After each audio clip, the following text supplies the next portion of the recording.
Hello everyone. Hi, I'm Ayman Abulila, and in this video I want to talk about how to create a tea simulation.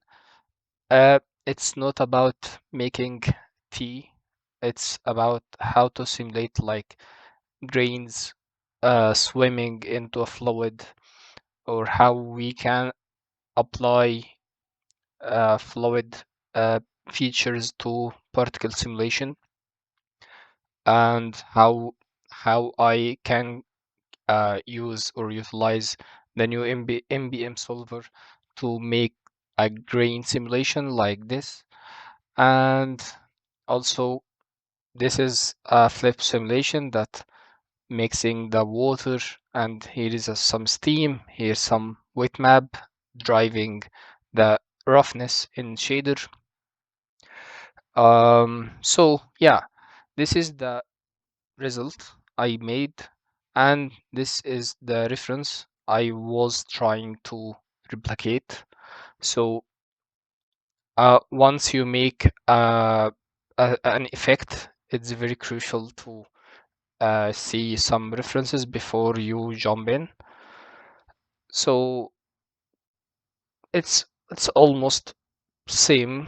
It's not 100%, but the idea of making steam, the idea of making roughness here, or um, some vapor, um, the idea of mixing sugar with water without like make some vortex, or spinning a spoon into the water. This is kind of motion here. um, this is tiny details, but it will make it very realistic. Also, like pouring tea and making the like flowy shapes and making spinning. Okay, this is the idea I was trying to replicate in Houdini. Uh, yeah. So let's start talking about today's tutorial. Okay, before I start, uh, try to explain what is going on in this zip file. You can download this zip file and also the assets, because the assets I'm getting from Sketchfab. You can download the scene, the project, from my Gumroad page. So you can take ideas from this file. Okay, before we start talking about the file itself here and what is going on, I need to explain two main effects before I start talking about the setup itself, the two core main principles. So how we can apply gas dope nodes to particle simulation, like gas turbulence, gas surface tension dope, how we can apply the stuff related to pyro to particles. So this is the main trick to create, such as like fluid particles motion. Okay. Also, we need to talk about how to treat uh, the particles with volumes. So if for example, if I have like a sphere and I need to make particles do something but not get outside that sphere without making it a collider, because the collider might hit the sphere, but I don't want to something exit the volume itself. So this is the main two core concepts you need to um, take consideration with. So let's begin with first concept here.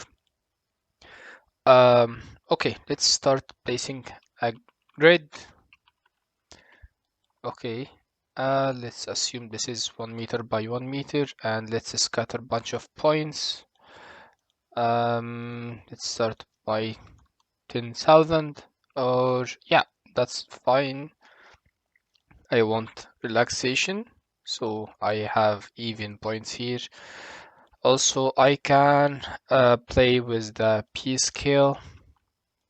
So instead of making this blobby uh, shape here, I can make attribute called B scale that can be randomized over ptnum, and let's also fit the output of this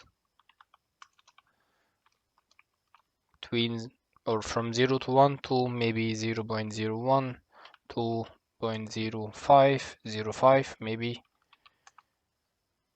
I believe this is still too big. Okay, maybe something like this.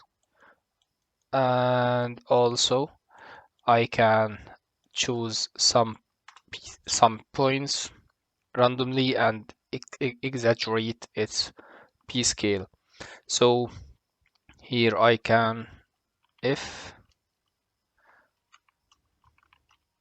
random of ptnum bigger than maybe 0.95, so I will have like 5% left to play with. So I can multiply this number, dp scale multiplied with like a high number like this. Okay, maybe 995.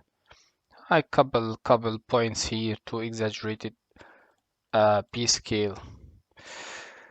Okay, now let's feed this point or these points to particle simulation.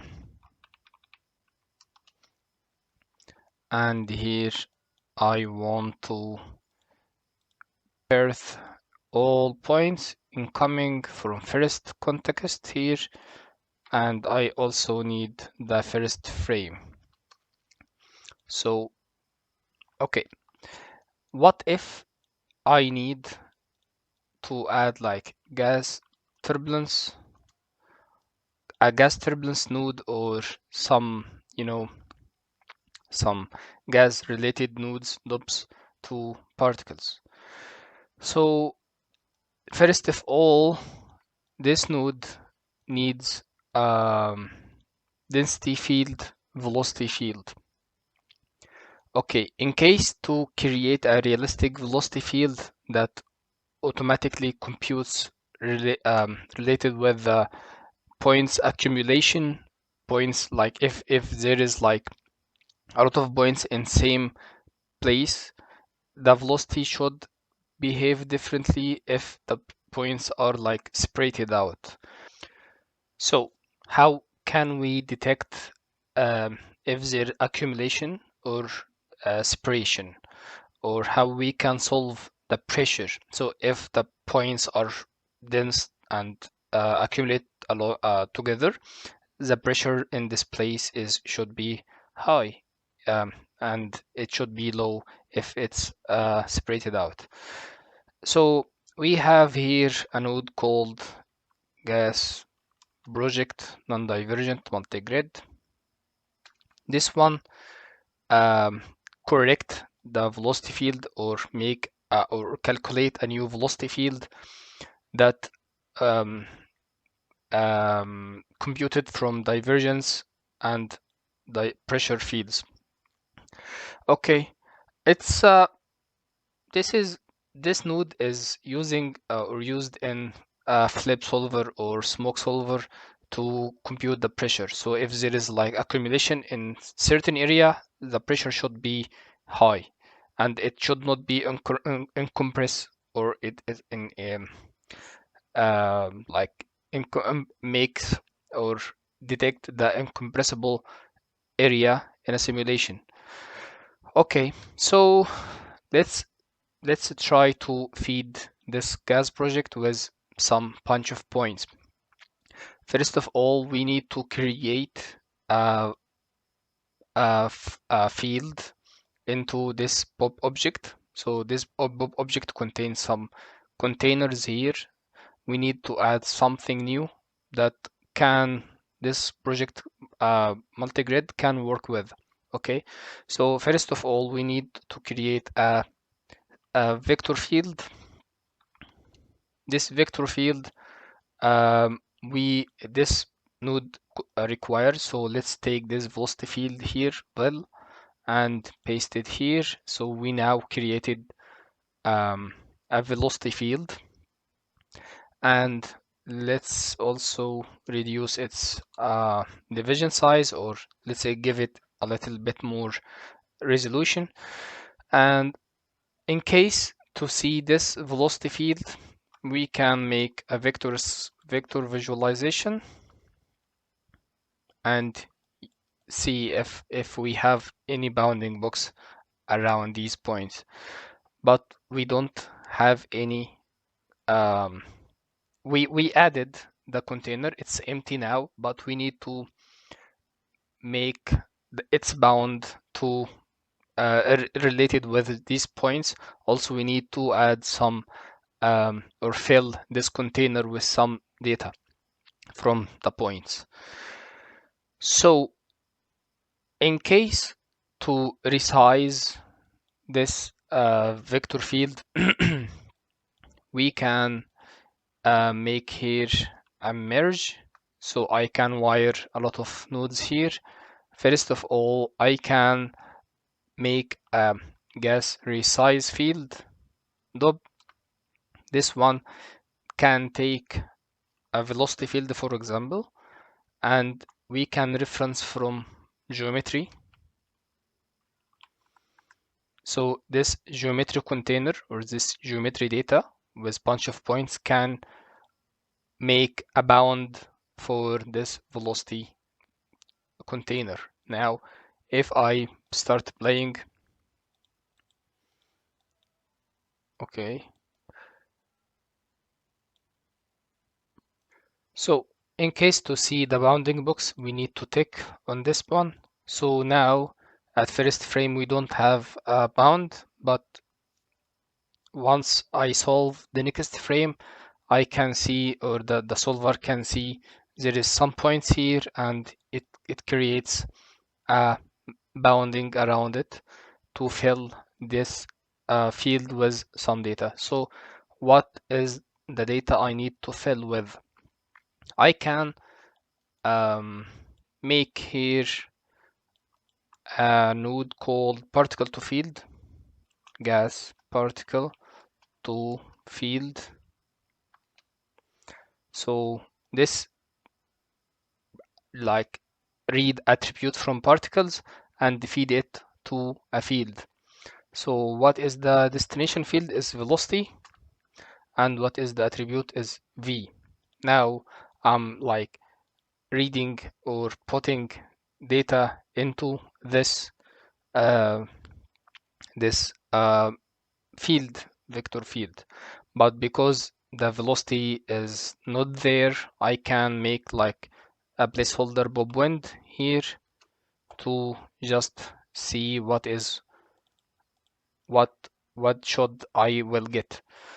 Okay, now I can see some streamers here. I can see a velocity field, like I'm reading points velocity to uh, a vector field.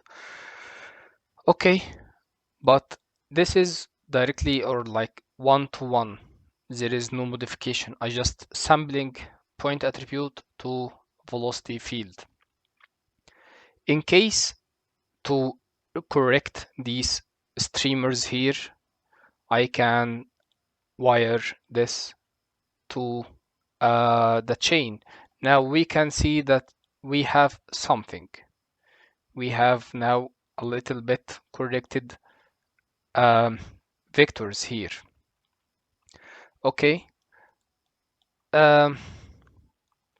Okay.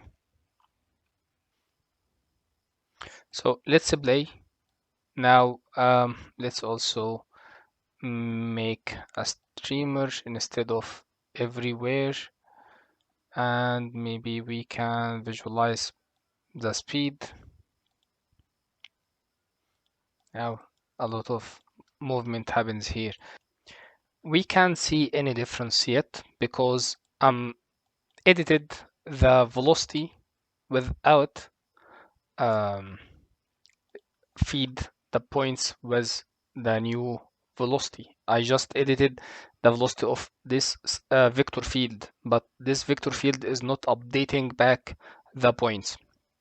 In case to revert back the new velocity we modified here, we can make gas field to particles.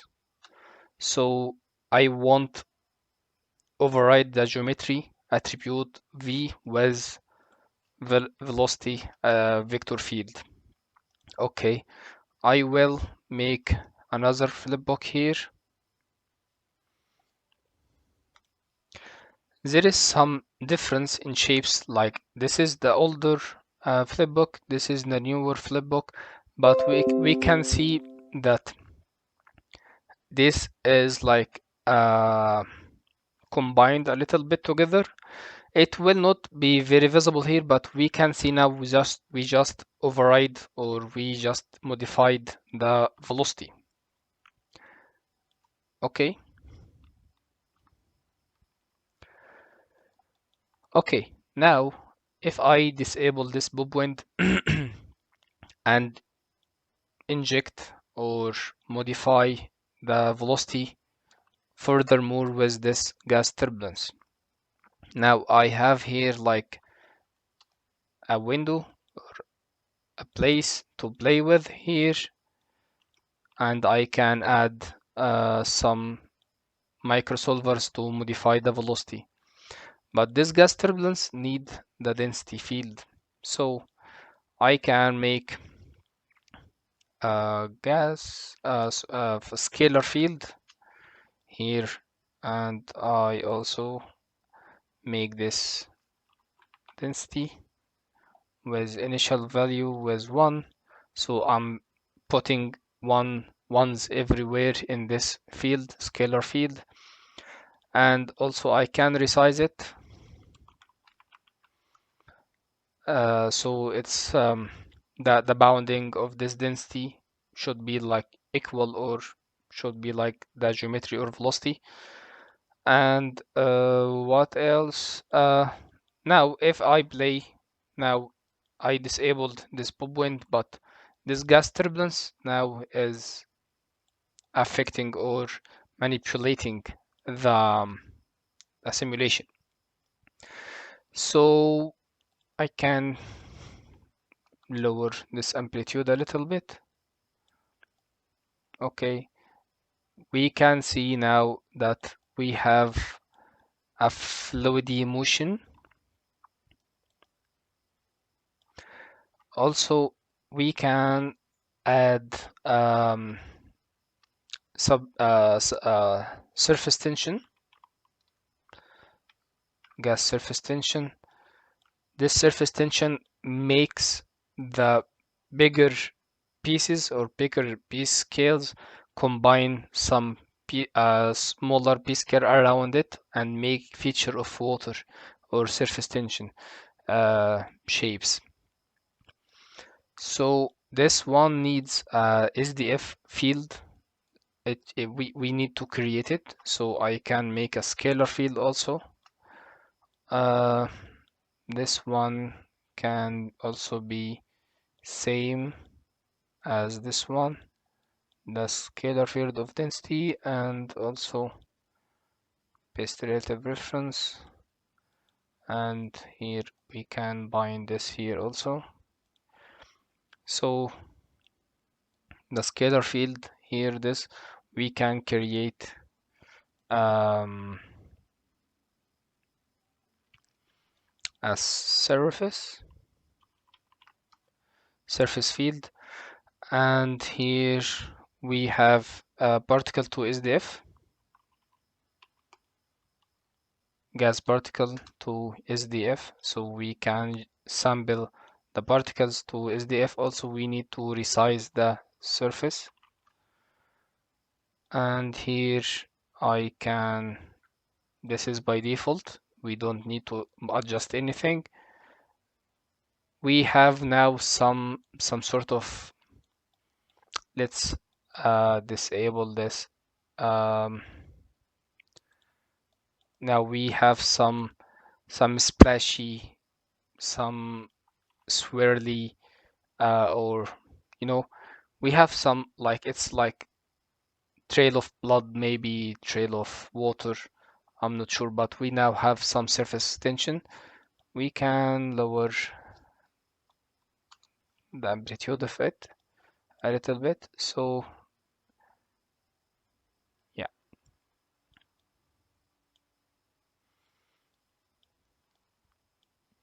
we can also add a vortex boost. This one.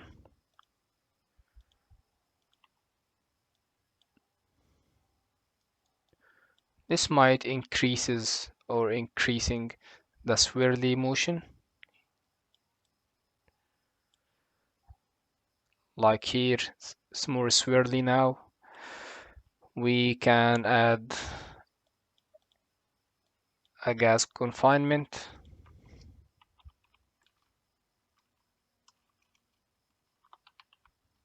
Vortex confinement, this one. Also increasing the vortex effect. Okay, what if I need to make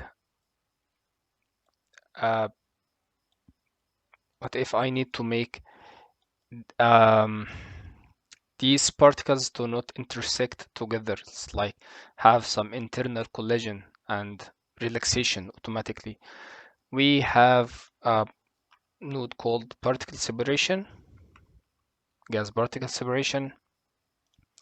It reads the attribute called p scale, and once I throw this, it's modify the particles, the geometry, with this distance scale. If I make it 2, now it's like pushing the particles apart of each other. Maybe 2 is good number.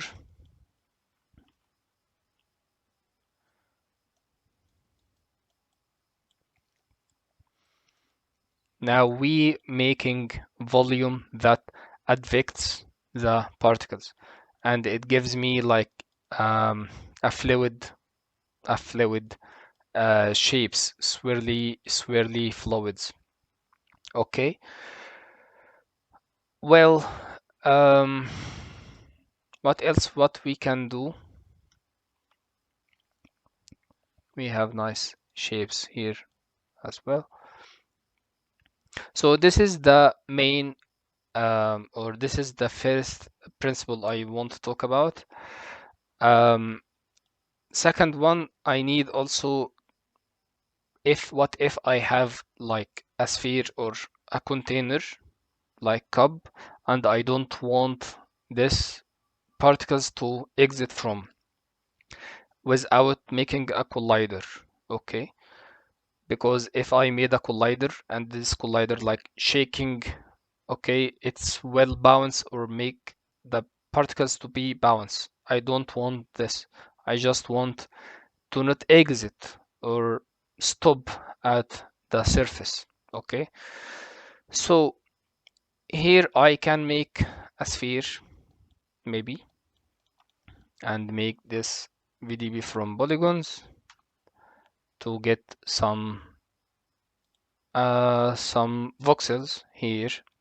An SDF. What is an SDF? SDF is a sign distance field that holds some data from the surface.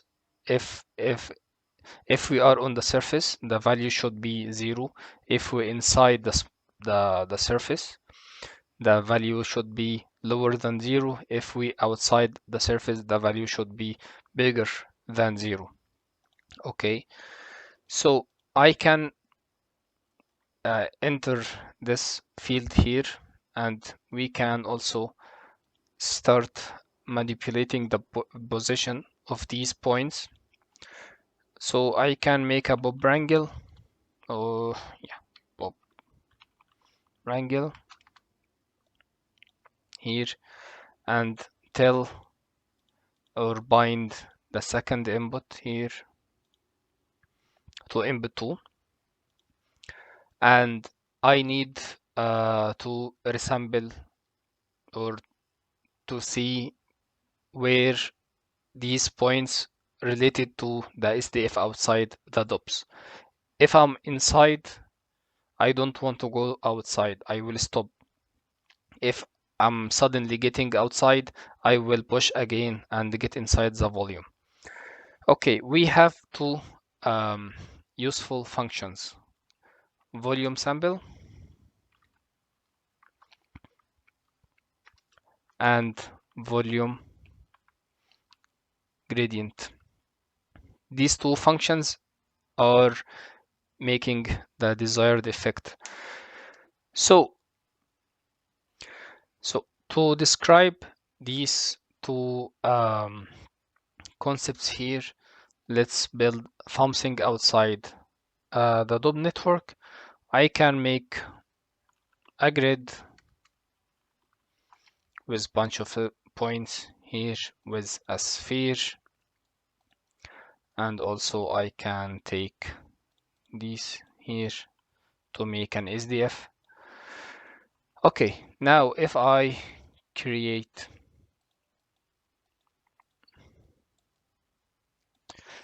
okay, now what if I need to detect, or let's use first function now to see how can I read if I'm inside or outside using the volume sample. So for example here, let's make an foo attribute called volume sample. This is first input. I can read the first primitive, and I need or I'm sampling with the B position or position attribute. Now I can see that we have values from 0.3 to negative 0.3, and we have bunch of points near to 0. Okay, let me visualize this attribute.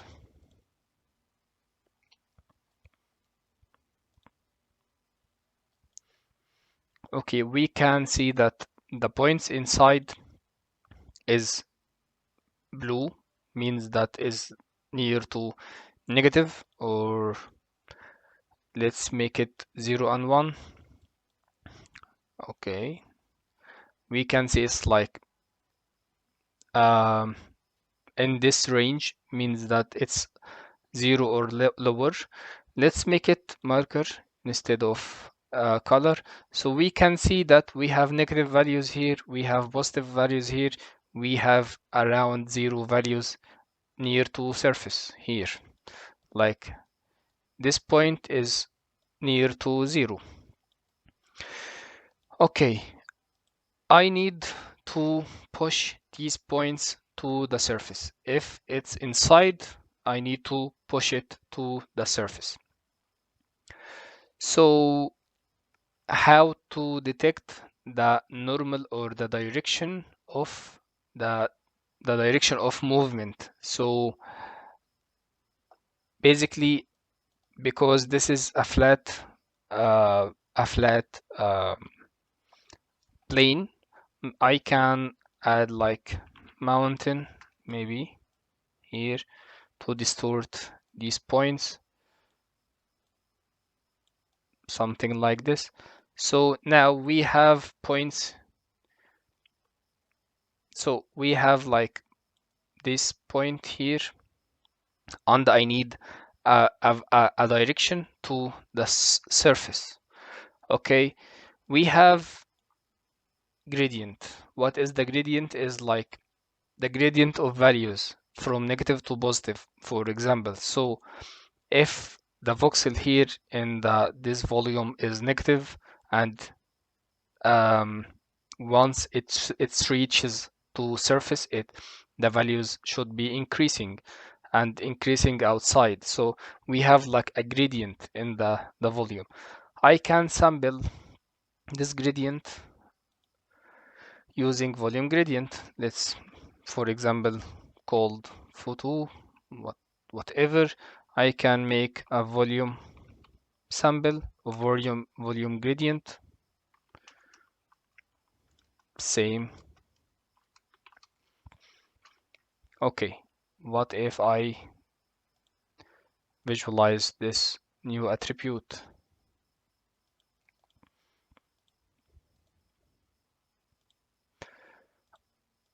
Okay, now if I highlight the sphere, now we can see some sort of point or vector that points shoot to surface. Okay, but this is just a gradient or just a vector.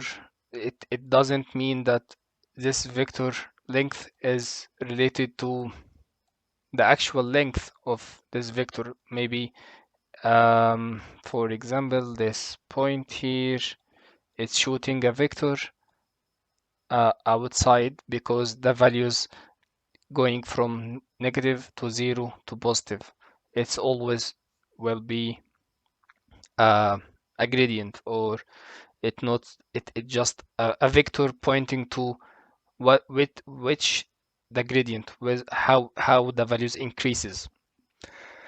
Okay, but I'm interested on exact vector with exact length. Okay, so first of all, I need to maybe if, okay, this is this direction, this attribute is not required now, but if this volume sample bigger than or lower than 0, okay, I can make this only attribute. That's mean that if the point we sampling outside the volume or bigger than 0 means that is positive.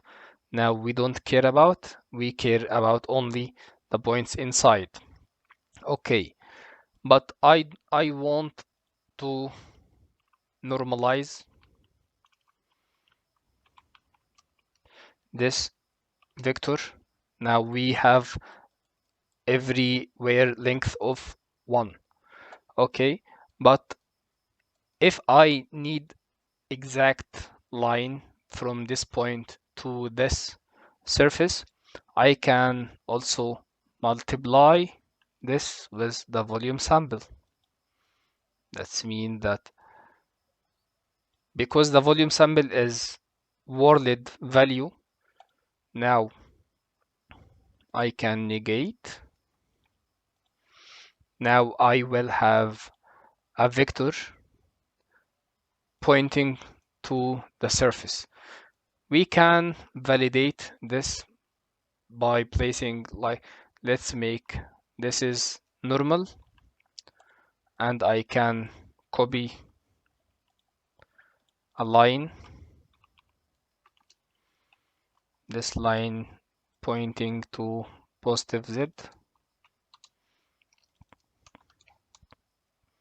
with length of 1, and I can place this line. So okay, let's remove every points. So okay, maybe I can type here an else function, so I can remove every point outside the sphere.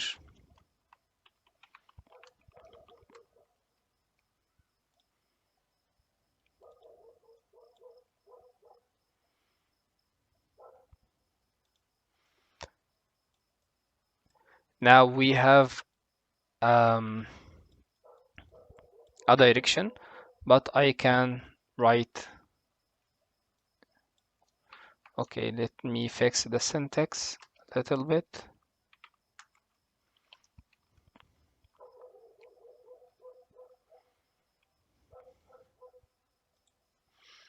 I can make the p scale equals to volume sample.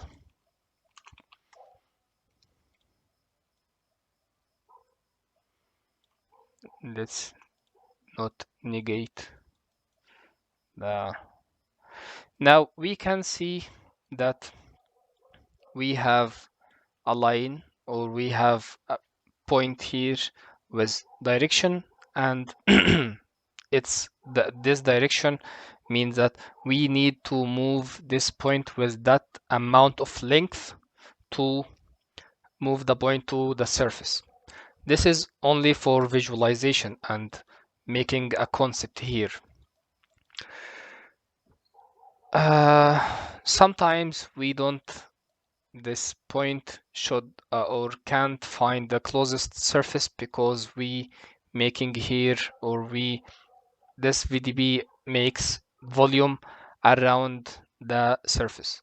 I can fill interior, so now every point inside here, pick a value, pick a proper gradient. Okay, so now what I can do, I can move this point to surface. Okay, so this is a concept for visualization. So I will delete these lines here. I will delete also this p-scale stuff here. Okay, and I can make the position equals to this new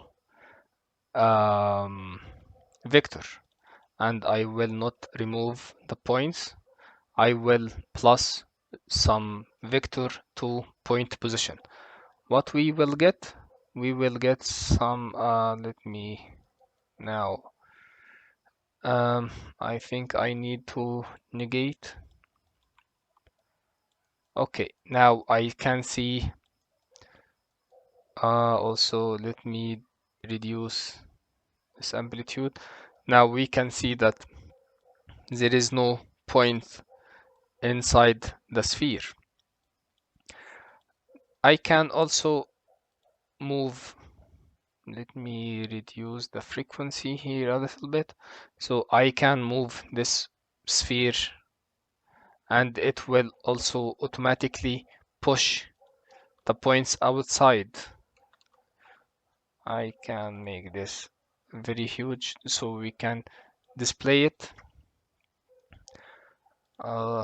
Okay, so now you can see that we are distorting the points with the volume. Okay, this is a concept also I'm using a lot with the setup.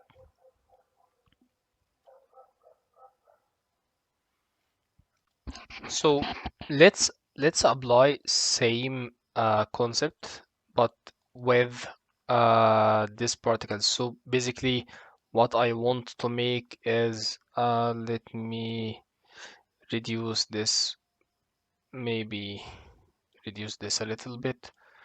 So basically I don't want anything to any particles like this to be outside this sphere. So basically I want to trap particles inside this sphere. So basically what I can do is I can take same, also fill interior, and take same copy, take same code we wrote together and place it here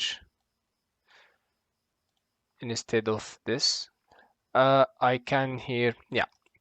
Now I need also to negate this value bigger than or equal 0. This means if the point is outside the sphere because it has positive sign. Now I will push its position to closest surface. Immediately we clipped it to the surface, so I can highlight this sphere,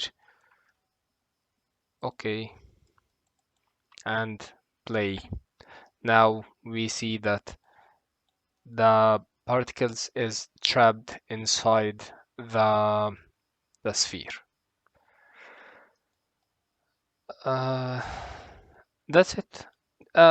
This basic um, idea is used for like mixing tea or mixing or make bubble of air bubble to not exit the water surface.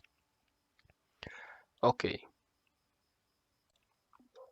Okay. Now let's talk about the setup itself. This is like a small R&D. But firstly, we have one more example here. I don't need to create from scratch because this is not very important as same stuff we talked about, that I can make a sphere here or circle, sorry. This is a polygon. I can reverse the point number because the method here uses the where filament. This filament concept is making a primitive or line. If we have a line and this line like make a magnetic field that makes particles spin around. So this is the result we can get from this example here. We like making um, some effect like, you know, swirly motion here, like the reference. So here once we pouring the tea in hot water or normal water, it makes this movement, okay, and it's also replicated here. Uh, Basically, it this is this is a curve that moving to negative or to negative y, moving to negative y, and advecting or moving the particles with it. This is the setup. This is the filament sample, but I didn't use this method in my setup because this very sensitive to scale, as I'm working on um, really small scale because I'm working with the normal world scale. It didn't work with me. Okay, but I will keep it in the hip file so you can take a look and play with it and use if you need to um, make it at your hip file. So now we here have in this stage we are bringing the cup geometry, spoon geometry, and kettle geometry to animate it, okay, and make some process to it to make a clean mesh to work with. So basically I'm bringing this cup and make or filling the holes, make some booleans, and fixing basically the mesh. And here it's very important to create thick mesh so flip or pyro can iterate without higher substeps. So basically once wherever I'm working, I need to create a thick mesh so I can make accurate collision. Okay, so I'm basically making this render geometry and this interior stuff to just make a like a collider from this geometry. Here also, this is spoon. Animated it by hand to make this like um, this animation. It's also I'm trying to match the reference here. I'm not animator, so this is rough animation.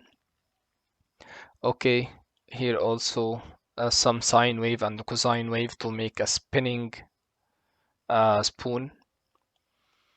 And here also I'm making a thick collision for a thick mesh for collisions. The kettle geometry here also I'm downloading this from Sketchfab, modifying it and cleaning the mesh here to make this kettle here and this animation. Okay, now first of all, because I'm following the sequence here, okay, first of all I'm pouring some sugar. I'm pouring also some water after this. The water should mix the sugar automatically because the turbulence happens there and friction stuff. Now we have clear water, then we pouring some tea. I know this is not accurate way of making tea. I never drink tea with this way, but I want to simulate stuff. I want to see how can I create stuff in Houdini. Okay, so uh, first of all, we will make sugar sim here using MBM. I'm using MBM solver because it gives me nice result of grains. I'm just making a sandy or some sand of this geometry. This geometry comes from spoon. I'm pruning a part of it here. So I'm pruning a part of it and filling this and modify to make a source from the MBM. And when deform this one also with the spoon itself, so it follows the spoon animation here. Okay, okay, but now I will make an MBM solver here source to make a sandy preset. I played a little bit with these values so I can get nicer result. Now I'm bringing also the collider, and here also this is another collider with merged with the static one, as MBM collider can make animated rigid VDB. I can separate the wires here. So basically this is the collider. I didn't modify the solver too much. Okay, or also I didn't make any something inside, and this is the result I get. So this is the result. Surely I am getting some weird points in the space. I'm not sure why, but overall I have nice pouring. I tried Vellum grains, I tried pop grains, I tried couple stuff to make this pouring effect, but the MBM solver only gave me a nice result. Here I'm freezing a frame and detect the length of velocity to remove any particles that have crazy high velocity. Okay, and this is the sugar part 1 because I will mix it with water later. Now time to work with water. So I'm bringing the kettle here and split this part of geometry so I can make a container. This is collider. Basically, the water will collide with this SDF, and here I'm selecting a thin. Uh, Here I'm selecting this mesh and clipping it and polyfill it to just make some sort of a lot of points here with SDF.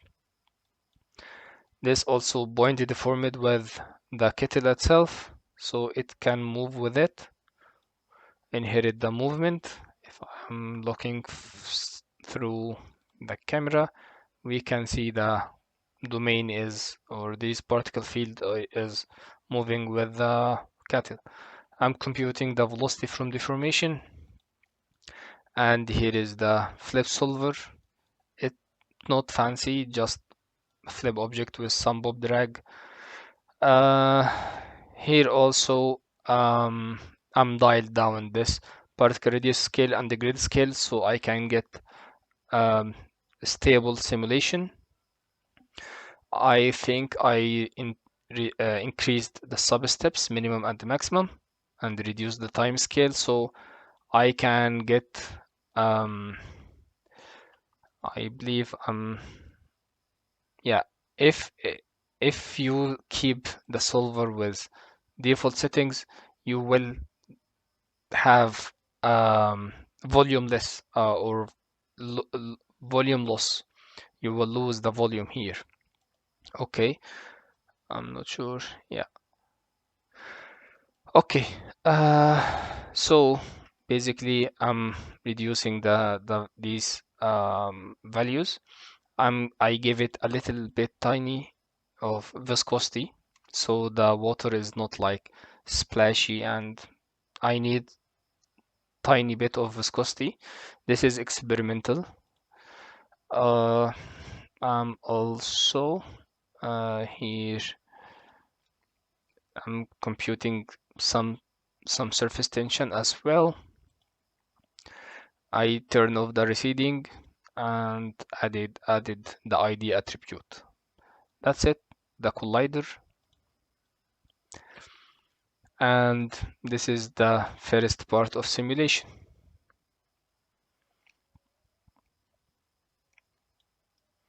And I have some nice pouring with in relationship with the cup height. Like I'm pouring a lot of points here. I know this is low resolution simulation, but in meshing did a trick to get some nice shapes. Okay, this is part one because I'm simulating only uh, not every frame, as I will make this flip simulation to be spin. So I splitted the simulation here into two parts. I can iterate on this. It's with its own, and the vertex shape can be in separate simulation. So I can just art direct the simulation. So this is the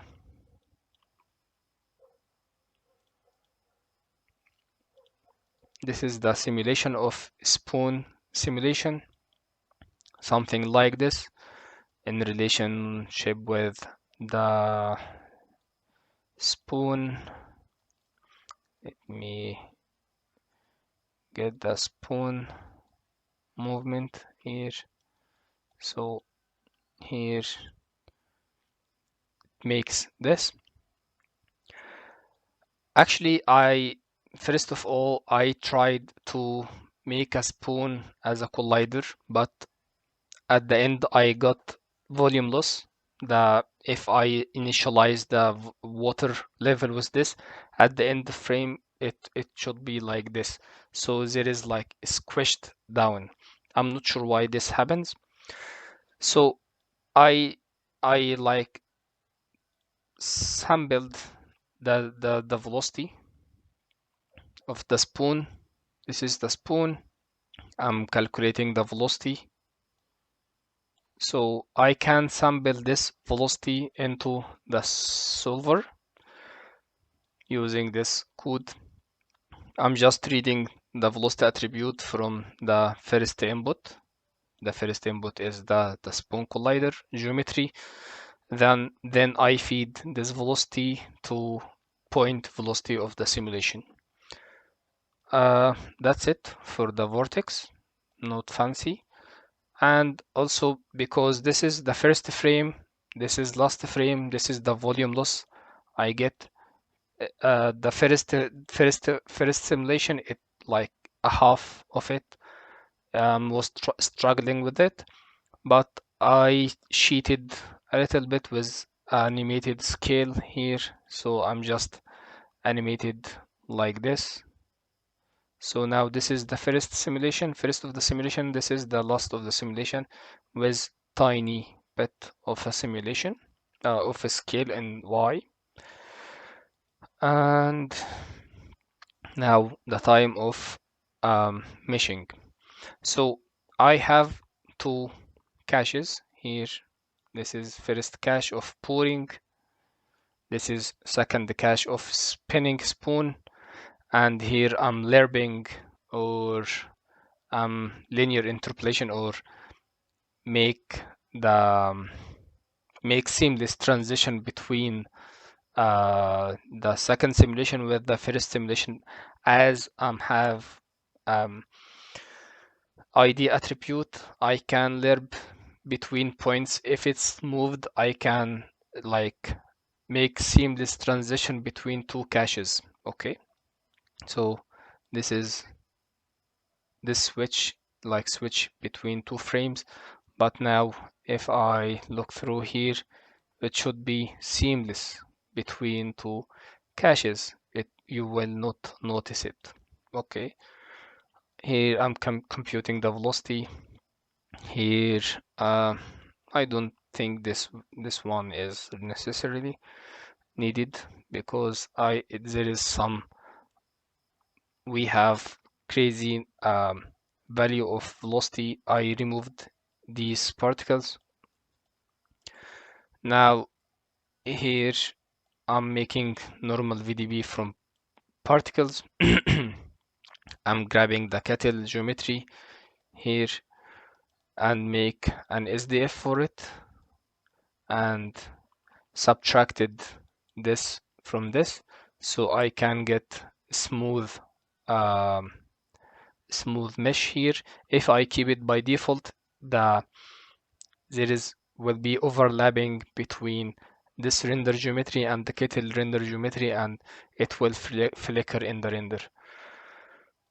Also, I made same concept with the cup.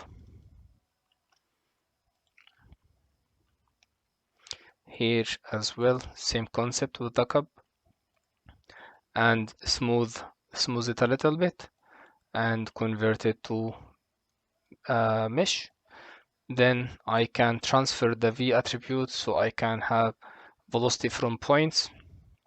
Okay, this velocity can make some velocity blur at render time, and I can peak it a little bit to get thin water, not blobby water. Okay, this crispy shapes useful at render time, so it can be a lot more realistic. And I'm caching it as USD file on disk and referencing to loops.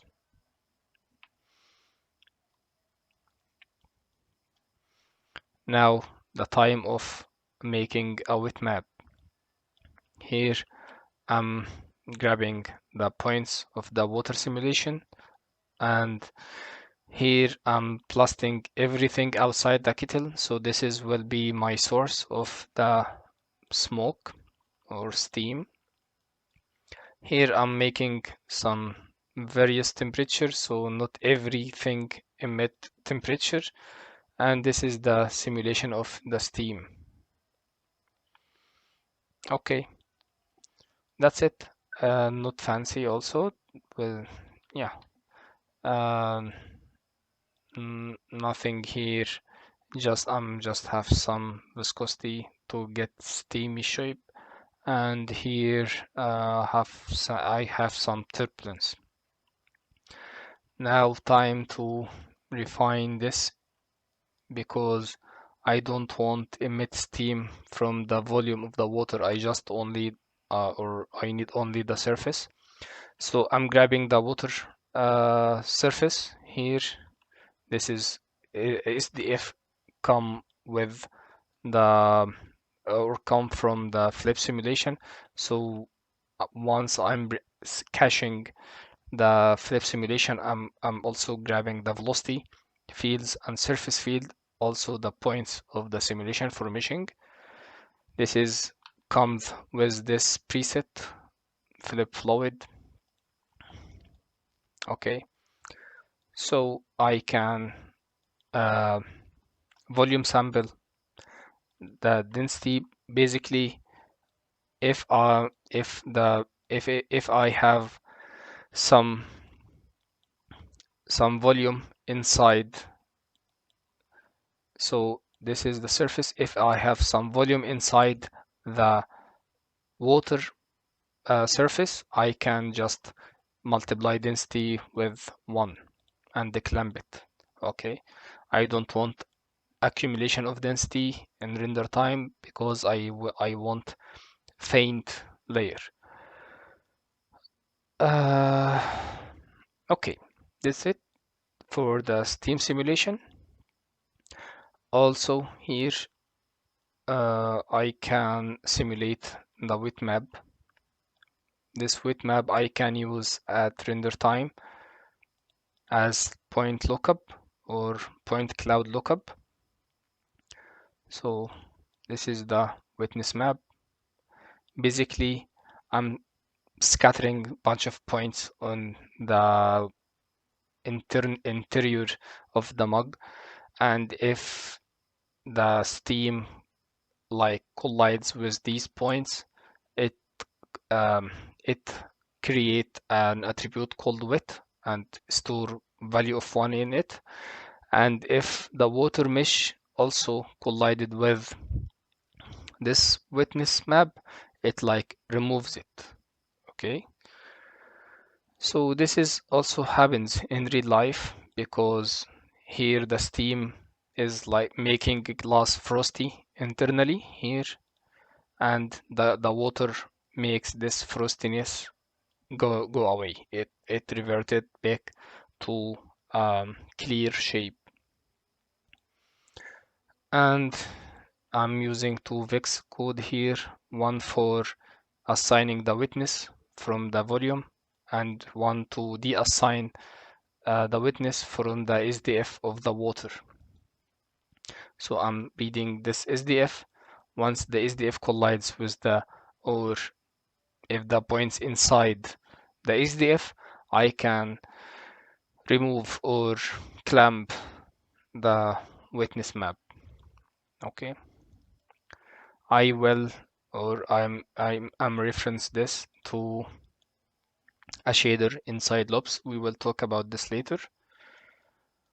And time for air bubbles. Now here um, I'm selecting some. Okay, here in the water simulation, I calculated the here in particle motion vorticity. I simulated or kept this vorticity attribute with us outside the DOPS, so I can use it here in this air bubbles. So basically, I'm selecting the high turbulent points to emit air bubbles from. Okay, so I'm keeping eye on this number here. So if I'm scrubbing through, I have average of like 30 points. Okay, so these points every frame should emit like an air bubble. Okay, same concept in DOPS. Here, um, here in DOPS, this is the same concept, multi-grid stuff and resize stuff as we talked about. And here also, I'm clamping everything to not exit the water surface, the SDF of water. And here I'm advecting also with fourth input, third input. Here I'm advecting this sugar with the flip simulation, so I can get this result here. So I will have these as air bubbles. Okay, and I'm deleting everything outside because um, here I don't need these extra. Uh, I just need everything inside the cup itself.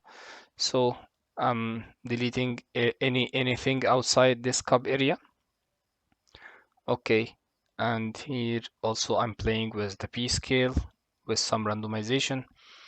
And here I'm also making this semisphere so I can instance in Solaris this geometry with these points. So this I will get this result in Solaris. It decent, it not accurate 100% like this fine shapes. This fine shapes bigger.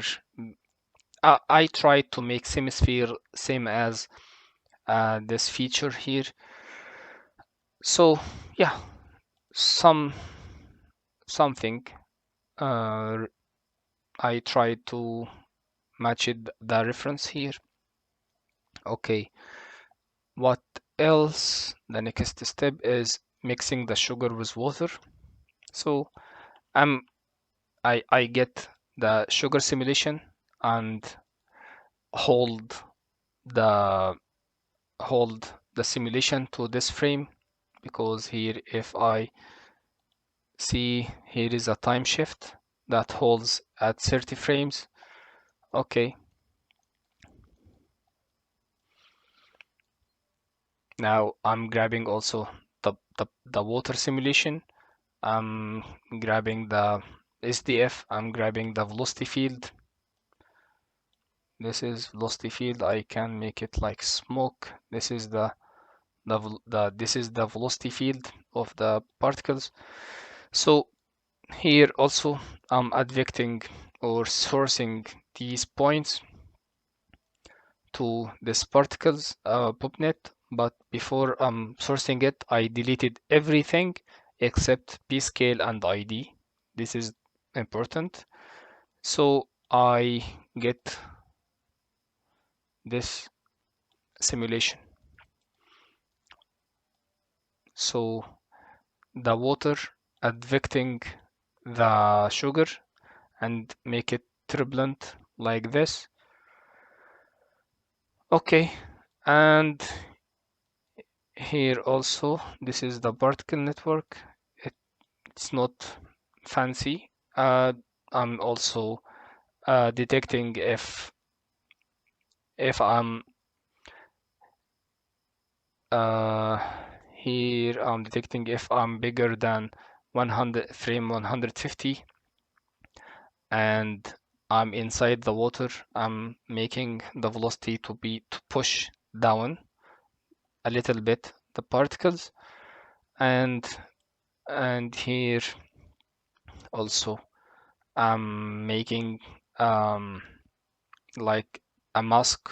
If the sugar come to the surface, it should be like fall down. And this is witness map. I'm not sure if I used this witness map. This is for colliding or make the particles to collide with each other. So this is simple. And now I'm switching between the MBM result here with the simulation of pop network. Okay, here I'm playing with the P scale so it can fade out. I kept like most of the particles to be fading out from 200 plus 100 randomized frame. So most of particles will die off after 300 frame, and I'm selecting some particles to die a little bit after, like 400 frame. I have all the particles to be die and lowered in terms of P scale. It's very important also to keep consistent with P scale particle count, so we can compute the deformation blur instead of velocity blur. Okay, and start killing the particles with 0 P scale. And here is the final step, that pouring the tea and mixing it with water. Also, I used the MBM solver to pour some or throw some tea particles to water particles. So I created two different branches here. This is the same source of sugar.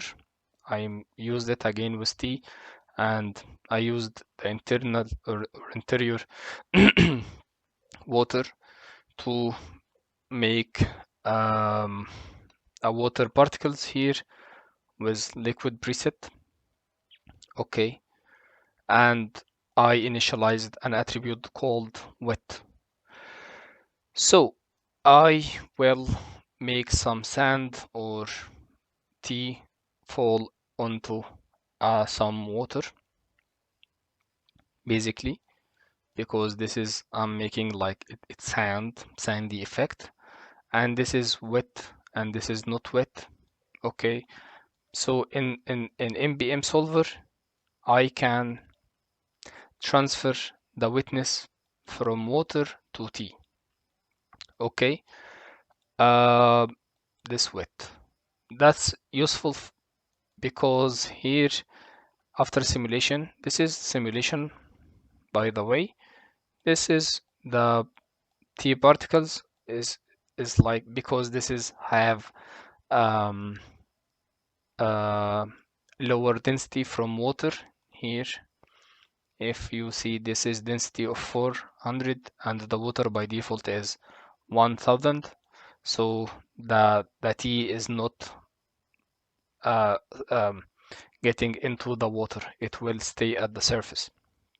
Okay, so I can remove the water here, so I have only the pouring of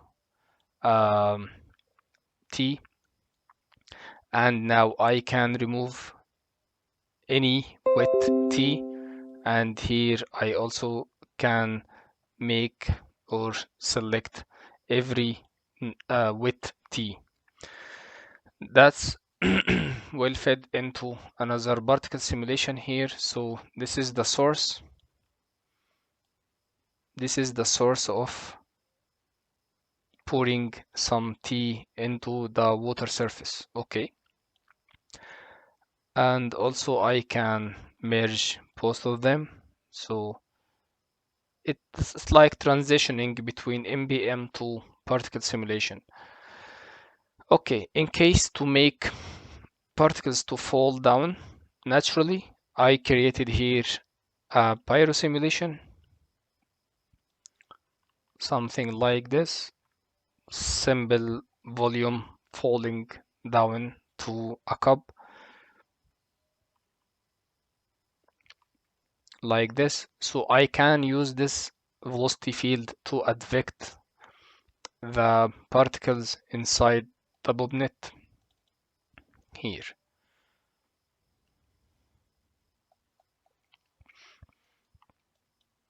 Also with help with the same technique to get a swirly motion of particles. I used the same technique here. I also here advecting with second context, but I'm here updating the position, not adding to force.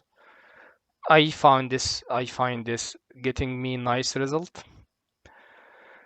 Also, I'm advecting with the particle, the vortex simulation of water. Once I'm like make a vortex here, so I'm getting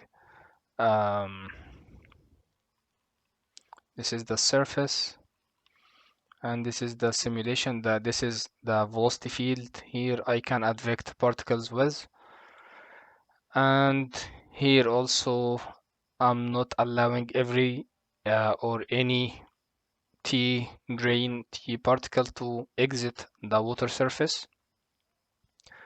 And this is for collision. This is some sort of uh, gravity to make some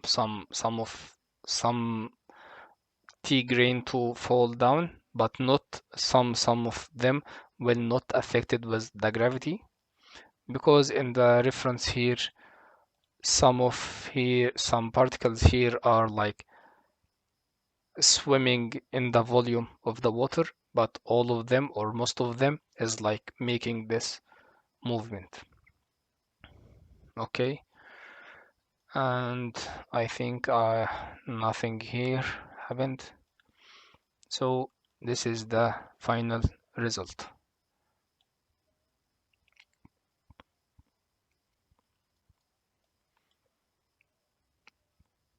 Okay, and what else? So this is the rendering of the T. Now time to make some ink to transition between the clear water and the dark water. So in the reference here we can see faint layer of volume. So I created it here as well by sourcing the or making the volume rasterize of the T points with density and temperature and velocity. And this is the vortex simulation. I'm grabbing the velocity here, converting it to normal, converting it to VDB, so I can merge V to vel. Okay, so I can source here. This is vel for vorticity velocity field, and this is the vel, and this is the particle velocity of the T particles. Okay, I can merge both together here. Also, what else I did? I'm grabbing the surface field here, so I can collide or make the steam or the ink collide with this surface, not exiting the water surface. How? I just negate the surface field, okay, by -1 or multiplying. I just negate the sign here. Instead of this is considered inside the volume, this is outside the volume. I'm generally negate the sign of this SDF by this simple vex code. And also after simulation I clamp it a little bit or just reduce the bounds of this volume to not intersect with the cup itself. And this is out for loops. Now this is time to talk about rendering. Okay, so in a stage here I just make or load an HDRI dome light here. It will loads.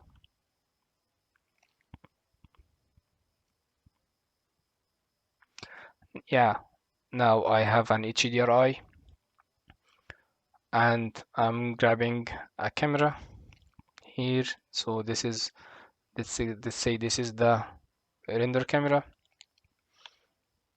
Okay. Um, I put a light here to this window so I can make sharper reflections. Okay. So this is the where this is the light I'm talking about. This is should be here. Let me disable the ground a little for a moment. So this is the light I'm talking about. Okay. And also here make a grid behind the camera to block the lights coming from the HDRI, and make simple table here, just a bunch of boxes duplicated and with some UV.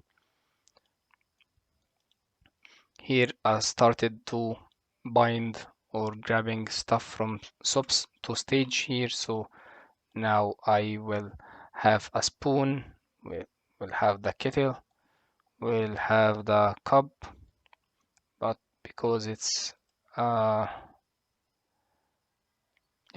anyways, the cup should be here. Okay, this is the cup. It's transparent because I have an alpha on this object. Once I have a display opacity with 0, it will be disappeared here at the viewport. And this motion blur calculates the deformation of this topology to make accurate motion blur for it. And I'm reference the water mesh here, the simulation. Okay, here I'm binding the steam and binding the sugar.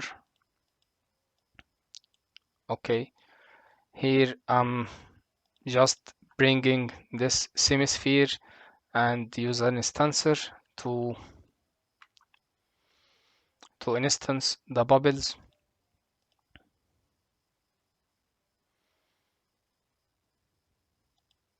So now I will have bubbles like this. Okay, here also I'm bringing the tea particles.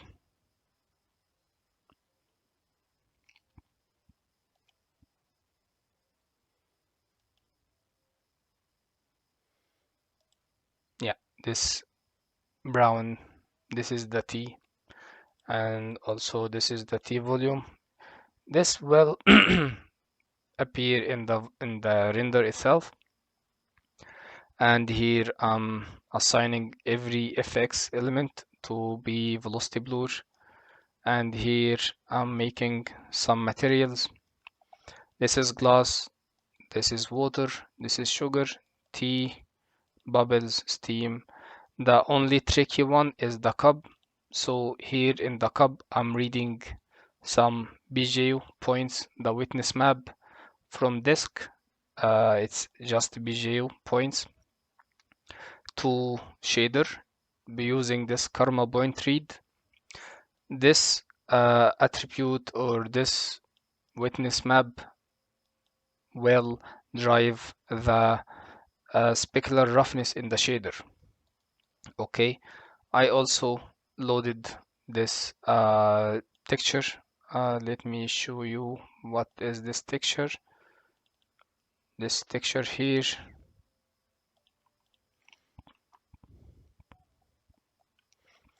This texture here, so I can place some artifacts to the cup. So I'm binding this texture added with the roughness map here to make some extra roughness here for transparency.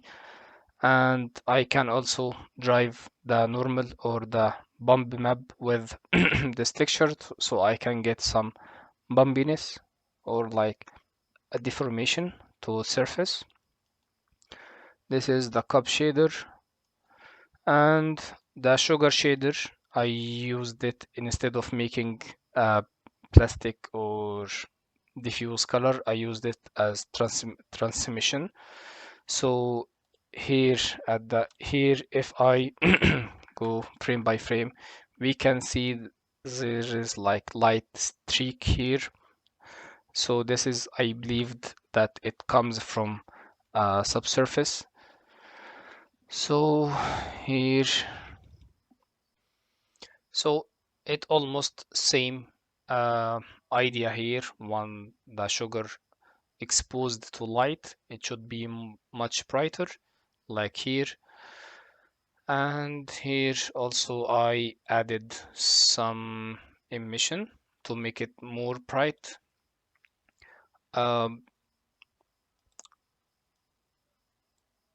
Okay, in the water, here I have animated the transmission between white to this brown. So once I start mixing the water with the tea, it should be morphing from the clear water to tea uh, tea color. Uh, and also uh, in where yeah, in T volume here, I just placed a Karma Pyro shader with this color, and I turned off the density shadow and increased the density scale. This is experiment to get some uh, some inky stuff here without making shadows. It tiny or subtle effect, but gives to realism. And here, yeah, Steam also a Pyro by just Pyro shader with no density, shadow density, and it's bright um, smoke. Okay. In sugar also I increase the subsurface. I depend on subsurface, not the diffuse color, with help of transmission. Okay. And here I'm using the AMD library to place like wood shader to um, to the table, for example. So this is the material linker. By default, the material linker is not working. By default, it's like it should be like this by default. Okay, but in case to work with the AMD Material X, you can select a folder and press accept. It will open the AMD library that you can download textures at in the same directory. Okay. And here as well, I transformed the sugar a little bit up because I figured out it intersected with the cup. And here I adjusted some materials that I downloaded from AMD by turning off or dial down the base color or turn off the subsurface. Using this edit material network, you just drag and drop the material you want to modify and press load, and it will create the network for this material. Okay. And what else here in the karma settings, I played a little bit with the samples refraction limits, and I disabled this one to get more more refraction rays. And I just checked the albedo, render path, and normal and motion vector, so I can denoise the render after rendering. Basically, in render, I can here load the file, but I can also feed the normal to normal and these passes to this node denoise AI using optics denoiser, so I can get much cleaner result without noise. I can also modify the color correction a little bit and make a JPEG sequence here with this color space baked in. So after this, I can go to um, tops or BDG to load the file sequence or the image sequence. Every file in this sequence with JPEG suffix. So basically, this will create like 600 frames, and this create one single work with the 600 image in it. Okay, and I feed this to FFmpeg encoder with with this extra argument added or extra filter added, so to correct the video ratio. By default, it will not work, or it will throw error. But if you have not HD video or 16 to 9 aspect ratio, it will fail out. So I just added this extra argument here. So that's it. So this is well creates for example here, this is the JPEG sequence, and this is the final MP4 video that can be ready for extra montage or post online. I also, in Karma render settings, I increased or I enabled in advanced in rendering and geometry and shading, I enabled the caustics and lowered the roughness, so I can get some caustics here. This caustics rays, it's still a little bit blurry, but it's better from nothing. Uh, if I used Redshift or another render engine, I can get a lot more clear caustics, but I also will lose the feature of loading a point cloud from disk to make sharp or to make this witness map, the roughness map here. So that's it for today's video. You can find the HIP file on Gumroad page, my Gumroad page. You need Houdini 21, as I used the newer versions of solver, the MBM solver and another solvers or another stuff here in LOPS. And yeah, here is the render to disk. I didn't change anything here, just default stuff. And yeah, I hope you enjoyed this video, and see ya. Bye bye.